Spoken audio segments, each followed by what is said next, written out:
Hola a todos, soy Carlos Urrunaga, estamos en 360 segundos de Centrum Católica con el profesor Francisco Coronado, hablando de este tema que es estructural, ¿no? Ese conflicto que existe entre minería y agricultura alrededor del agua.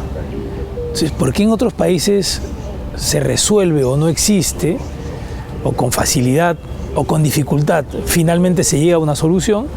Y en el caso del Perú nos entrampamos. Francisco, ¿por qué tenemos Tía Marías, congas, ¿no? Que no van? Hasta ahora en el caso de Tía María tampoco va. ¿Por qué el agua se ha convertido en un freno a la inversión en el terreno minero, cuando debería ser todo lo contrario?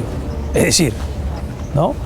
Es buscar fórmulas de solución en una actividad que genera ingresos que se derramen hacia la agricultura, pero no, finalmente no se hace y tenemos esta suerte de entrampamiento alrededor de una actividad que es histórica en el caso nuestro. ¿Cómo lo ves tú? ¿Qué solución es encontrarlo? ¿Por qué otros lo solucionan y nosotros no? En fin, 100 preguntas.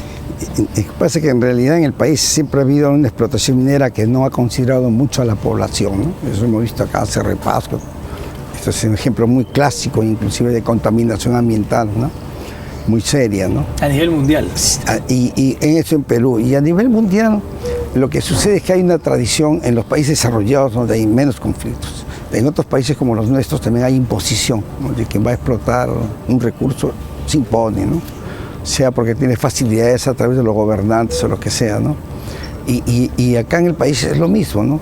Se ha tratado de trabajar, explotar esos recursos tan importantes para nosotros sin considerar mucho a la población. Y últimamente está resultando que la población también ya reclama por sus recursos. La minería, como hemos visto, explota agua casi siempre donde están las montañas, casi contamina sus aguas en las nacientes, ¿no? Y eso llega a ser a la población rural, a su ganado, a su pequeña agricultura que tiene, ¿no? La contamina y le hacen producir menos. Y sobre todo que también toma esas tierras, ¿no? Como ha sucedido en Yanacocha primero. Conga se ha pretendido utilizar una laguna para secarla, explotar el recurso que está en la laguna, y otra laguna utilizarla para poner los relaves, ¿no? Entonces justo los recursos naturales, el ambiente que es tan importante para el poblador, ¿no? Porque no solamente vive de lo que de repente come, tiene también todo un modus vivendi, ¿no? Tú me decías hace un momento que, por ejemplo, en los países, en el exterior, las autoridades, los inversionistas, los empresarios escuchan. En el caso nuestro, la evidencia te dice que no mucho, porque de lo contrario los proyectos irían. Pero si finalmente el proyecto no se desarrolla, nadie se beneficia. ¿Por qué crees que se da esto? O sea, no tiene lógica. En realidad los gobernantes están escuchando. El problema está la acción que adopten. Creo que ahí falta un poco de ver los ejemplos que están al costadito. Por ejemplo, Yanacocha tiene Granja Porcón. Es una explotación fabulosa, como reforestaciones que han ganado premios internos, por supuesto, internacionales para el desarrollo de una población, y cerca de Yanacocha. Eso no se ha seguido, ni se ha hablado en el caso de Conga, por ejemplo, ¿no? De ver cómo se podría desarrollar. Eso lleva pues a que, junto a estos proyectos de explotación minera, tiene que haber una explotación ligada, relacionada y al mismo tiempo de explotación agrícola, forestal, ganadera.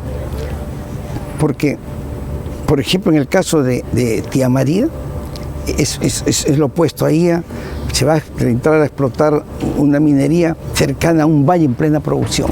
O sea, la va a afectar en algo, ¿no? Entonces, y Tía María han querido tomar agua del propio río, que los agricultores lo ven como si lo necesitan ellos, porque esos ríos tienen pues épocas de grandes descargas y después se secan, ¿no? Entonces, aunque el Tambo tiene bastante agua, ¿no? Pero ellos han podido utilizar otra explotación agrícola, que hay ahí terreno como para hacer un desarrollo agrícola y contribuir a la regulación de las escalas del río, y todo el mundo contento. Y siguiendo el ejemplo, como digo, de Granja Porcón, ahí lo que tendría que haber pues esa explotación conjunta, agrícola, forestal y ganadera, según sea el sitio donde esté ubicada la minería. Creo que eso falta bastante, y las autoridades deberían pues un poco apoyar y tratar de conciliar ese aspecto, porque es su función de evitar líos, ¿no? Que se afecta a la población. Una pregunta final, Francisco, es, tú ves los países, los grandes países mineros, y siempre alrededor de una explotación minera hay grandes ciudades, es decir, lo que deja la explotación minera es una gran ciudad después. No es el caso peruano. ¿Cómo se podría trasladar esa experiencia, ¿no? O sea, el capítulo después, nos interesamos en el capítulo de explotación, pero no en la vida después de la explotación. ¿Cómo interesar a todos en la vida después de la explotación? Bueno, hay sitios, pero Canadá es minero y también es aislado, hay espacio para todos, ¿no? Inclusive piden muchos inmigrantes, piden que uno viaje a Canadá, ¿no? Estados Unidos también lo mismo, ¿no?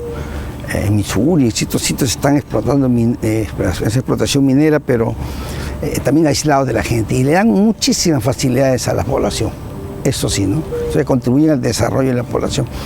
Eso de qué se hace después, creo que podría ser un ejemplo muy importante el caso de la explotación de los ríos de la selva, Madre de Dios, las zonas altas donde se dice la Rinconada, Nané, Puno, que se ha escuchado en la televisión, que se está hablando de ello, y que no se puede meter grúa, no se puede meter nada. Está el recurso y se mete grandes maquinarias, por ejemplo, explotación tipo Yanacocha, tipo Congo, por decir algo, ¿no? Y por qué no al otro lado. Lo que sucede es que tiene que ser ordenado, ¿no? O sea, yo no puedo hacer huecos por donde quiera, en los tamaños que yo quiera, ¿no? En el río, y después lo dejo, ¿no? Lo que tiene que haber un ordenamiento, y eso creo que es bastante entendible, que se hiciera una explotación tipo, por ejemplo, espinazo de pescado, ¿no? En orden, ir cerrando partes y después volviéndolas a poner como estaba más o menos anteriormente, ¿no?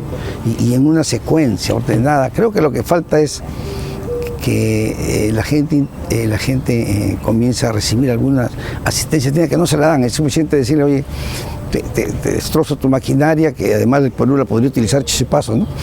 En otras partes o como sea, y ya no entres. Y hay un montón de gente, Madre Dios, que más se ha poblado en los últimos años, y económicamente más se ha desarrollado también, ¿no? A propósito, a nivel regional, Madre Dios, que más población ha recibido y más ingresos está teniendo. Hay un desarrollo tremendo. Entonces, es decirle, ustedes váyanse, ¿a dónde? Te sacamos de ahí ya, fuera. Porque hay maquinaria, entonces hay gente que tiene recursos, a buena hora que entraran. Lo que pasa es que el gobierno tiene que cumplir su función de controlar, ¿no? Un poco, ¿no?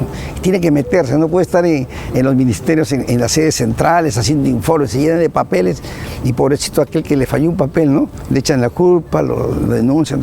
Deben trabajar en el campo, ¿no? Siempre ha habido una mala forma de enfocar las cosas. Ser normativo no significa que está pues haciendo papeles y normas, sino que cada vez confunde más a la población, ¿no? Ser operativo y no tanto normativo. Gracias. Muchas gracias, Francisco. Hemos estado con el profesor Francisco Coronado aquí en 360 segundos de Centrum Católica.